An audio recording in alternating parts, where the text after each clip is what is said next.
Hello friends, welcome to EduStage channel.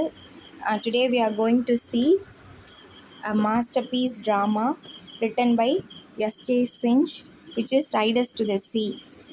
இது வந்து பிஜிடிஆர்பியில் revised syllabus new சிலபஸான unit 4ல் இருக்கக்கூடிய literature from 1851 to 1851 to the present day அந்த டாப்பிக்கில் drama பார்ட்டில் வருது riders to the sea written by JM Synge. இது வந்து ஒரு 1 act play. இது எங்கே பர்ஃபார்ம் பண்ணாங்கன்னா மோல்ஸ்வர்த் ஹால், டப்ளின், February 25th 1904. இது வந்து ஒரு ட்ராஜடி ஃப்ரெண்ட்ஸ். இது வந்து ஒரு 4 கேரக்டர் வருவாங்க. மதர் மயூரா, ப்ரோட்டகனிஸ்டன் அப்படின்னு கூட வச்சுக்கலாம். ஓல்டு உமன், வயதான ஒரு லேடி, அவங்களுடைய பசங்க பார்ட்லி அவங்க பையன், அதாவது கரண்ட்டாக இப்போ இவர் மட்டும்தான் உயிரோடு இருப்பார் பையனில். கேத்ரின் அவங்க பொண்ணு, நோரா வந்து யங்கர் டாட்டர். மற்றவங்க மென் அண்ட் விமன் கேரக்டர்ஸ் வந்து போவாங்க. இவங்க தான் கேரக்டர்ஸ். இது மயூரா, பார்ட்லி, கேத்லின், நோரா. இதில் மயூரா, கேத்லின், நோரா இருப்பாங்க.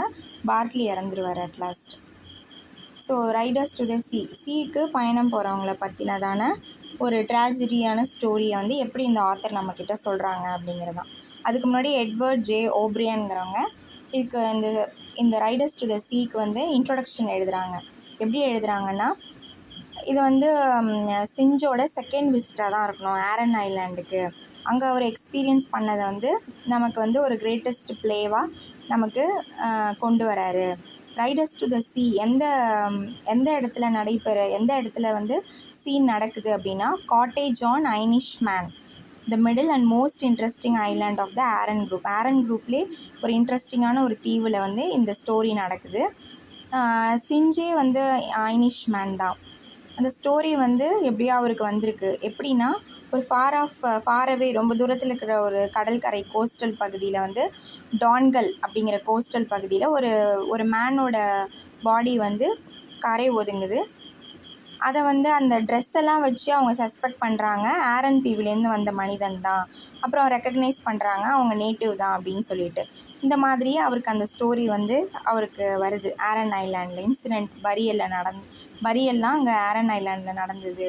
இந்த எலமெண்ட்டெல்லாம் வச்சு அதே மாதிரி இந்த செல்டிக் ரேஸில் வந்து இவர் கேள்விப்பட்டிருப்பார் இந்த மாதிரியான ஸ்டோரிஸை.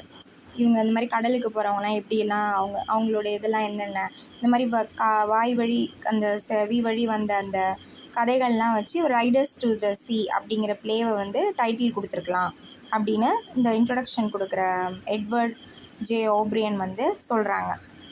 இதில் சில மாடிஃபிகேஷன், சிம்பத்திக்காக சில மாடிஃபிகேஷன், ட்ராஜடிக்கே உரிய அந்த நோபல் பிட்டிக்காக சில விஷயம் ஆட் ஆன் பண்ணியிருக்காங்க. அப்புறம் மற்றபடி என்ன சொல்கிறாங்க அப்படின்னா, இது வந்து சிஞ்சு வந்து இதில் எப்படி அவரோட மாஸ்டர் பீஸ் அப்படின்னு சொல்கிறாங்க. சிஞ்சோட மாஸ்டர் பீஸ் அப்படின்னு சொல்கிறாங்க. இந்த பிளேயோட சீக்ரெட் என்ன அப்படின்னு கேட்டுக்கிட்டிங்கன்னா, எல்லாருமே போயிட்டாலும் அந்த கேரக்டர்ஸ்லாம் நம்ம மனசில் நிற்கிது அப்படின்னு சொல்கிறாங்க. இந்த பிக் வேர்ல்டில் ஓல்ட் பீப்புள் வந்து இதில் முக்கியமான லைன் என்னென்னா, இந்த செகண்ட் லாஸ்ட் லைனை பாருங்களேன். இந்த big world the old people to be leaving things after them. இந்த உலகத்தில் வந்து வயசானவங்க அடுத்த வர ஜென்ரேஷனுக்காக திங்ஸை வச்சுட்டு போவாங்க, சன்ஸுக்கும் சில்ட்ரனுக்கும். பட் ஆனால் இங்கே என்னென்னா, யங் மென் வந்து விட்டுட்டு போகிறாங்க எல்லாத்தையும். பொருட்கள்லாம் ஓல்ட் ஆகட்டும் அப்படிங்கிற மாதிரி ஒரு ஐரணி, ட்ராமாட்டிக் ஐரணி இந்த மாதிரி நடக்குது. ஸோ இதை வந்து நமக்கு வந்து இது வந்து touchstone of Celtic literary art அப்படின்னு இவர் சொல்கிறாரு. எப்படி பார்த்தாலும் timeless atmosphere of universal action. இந்த கேரக்டர்ஸ்லாம் இருக்கிறாங்க, இறக்குறாங்க. ஆனால் இதில் வேர்ச்சு என்னன்னு கேட்டிங்கன்னா, அந்த லோன்லி விமன் இருக்காங்க இல்லையா, மயூரா, அவங்க வந்து ஃபைனல் வேர்டு தான் இதில் டச் பீஸ் அப்படின்னு சொல்கிறாங்க. என்ன அப்படின்னா, மைக்கேல்ங்கிறது இந்த மயூராவோட சன். அவர் ஒரு சன், அதாவது இந்த லாஸ்ட் சன் இருக்கார் இல்லையா, அவருக்கு முன்னாடி இறந்தவர். Michael has a clean burial in the far north. மைக்கேலை ஏற்கனவே நார்த்தில் வந்து அடக்கம் பண்ணியாச்சு by the grace of the God almighty. பார்ட்லிங்கிறவங்க இப்போ அந்த கேரக்டர் ஸ்கெட்சில் படித்தோம் இல்லையா, அந்த பையன், அவரும் இறந்துருவார். ஸோ அவருக்கு வந்து ஃபைன் காஃபின் ஆல்ரெடி ஒயிட் போர்டோட ரெடியாக இருக்குது. டீப் கிரேவ் அந்த அவரை அடக்கம் பண்ணுறதுக்கு ரெடியாக இருக்குது. What more can we want then that. அதை விட வேறு என்ன வேணும்? அப்படின்னு ஒரு ட்ராஜடியாக ஒரு துயரமாக சொல்கிறாங்க. ஒரு அம்மா ஒரு தாயோட 2 பையனுமே இறந்துட்டாங்க கடலுக்கு போகிற வழியில். ஸோ என்ன சொல்ல வராங்கன்னா, no man at all can be living for ever. இது ரொம்ப ஃபேமஸான இது கோட்டபிள் வேர்ட்ஸ் இப்போ சொல்ல போகிறது. No man at all can be living for ever. யாருமே ஃபார் எவர் வாழ போகிறதில்ல எந்த மனிதனுமே. And we must be satisfied. அதனால் நம்ம இதை பற்றி துக்கப்படாமல் நம்ம சாட்டிஸ்ஃபை ஆகணும் அப்படின்னு அவங்களே தேத்திக்கிறாங்க. ஸோ இது வந்து no man at all can be living for ever and we must be satisfied. The pity and the terror of it all have brought a great peace. இது எல்லாமே இந்த துயரமும் இந்த பயம் எல்லாமே நமக்கு வந்து எல்லாம் முடிஞ்சிருச்சு அப்படிங்கிற ஒரு அமைதியை கொடுக்குது. The piece that பாஸத் understanding. அந்த அமைதியே வந்து ஒரு கட்டத்தில் ரொம்ப துக்கமாக போனால் சில பேர் சிரிக்க ஆரம்பிச்சிருவாங்கள்ல, அந்த மாதிரி இந்த அமைதியே அவங்களுக்கு என்ன ஆகுது, ஒரு அண்டர்ஸ்டாண்டிங்கை கொடுத்துருது. அந்த நோரா, அவங்க மயூரா, கேத்லன் 3 பேருக்கும். And it is because the play holds this timeless peace after the storm. அதாவது புயலுக்கு பின்னாடி அமைதிங்கிற மாதிரி புயல் ஃபுல்லாக அடிச்சுட்டு கடைசியில் இதுக்கப்புறம் இழக்கிறதுக்கு ஒன்றும் இல்லை அப்படிங்கிற ஒரு கட்டத்துக்கு வந்துடுறாங்க. Which has bow down every character. எல்லா கேரக்டர்ஸும் தலை குனிஞ்சிருது. That riders to the sea may rightly take its place as the greatest modern tragedy in the English tongue அப்படின்னு சொல்லி வாழ்த்தி இந்த எட்வின் ஜே ஓப்ரியன் 1911 சொல்கிறாங்க. கண்டிப்பாக இது ஒரு கிரேட்டஸ்ட் மாடர்ன் ட்ராஜடியாக இங்கிலீஷ் இதில் இருக்கும் அப்படின்னு சொல்கிறாங்க.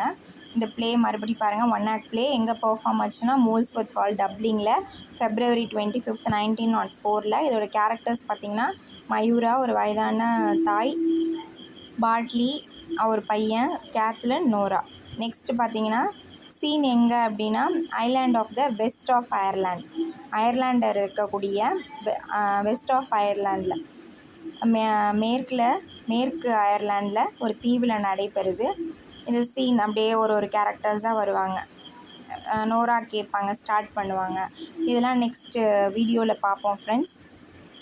காட்டேஜ் கிச்சன் சீன் பாருங்கள். காட்டேஜ் கிச்சன் வித் நெட்டெல்லாம் இருக்குது. ஏன்னா மீனவர்கள் இல்லையா. ஆயில் ஸ்கின்ஸ், ஸ்பின்னிங் வீல், சுற்றுற wheel, some new boards standing by the wall. சுவருக்கு பக்கத்தில் ஏதோ போர்டெலாம் இருக்குது. Cathleen, a girl of about 20. அந்த கேத்லனுக்கு 20 years ஆகுது. ஃபினிஷர்ஸ் நீடிங் கேக் செஞ்சிட்ருக்காங்க. And puts it down in the pot oven by the fire. ஒரு விறகடுப்பு மாதிரி அதில் அந்த அவனில் வைக்கிறாங்க அந்த பாட்டில். தென் வைப்ஸ் ஹர் ஹேண்ட், கையை தொடச்சிட்டு and begins to spin at the wheel. அதை முடிச்சுட்டு அடுத்தது வீலுக்கு வராங்க. நோரா யங் கேர்ள், இவங்க 20னா அடுத்த பேட்ச் இவங்க. Puts her head in at the door வழியாக எட்டி பார்க்குறாங்க. இதோட இந்த சீன் ஸ்டார்ட் ஆகுது friends. We will meet in the next video for more detailed explanation. Thank you.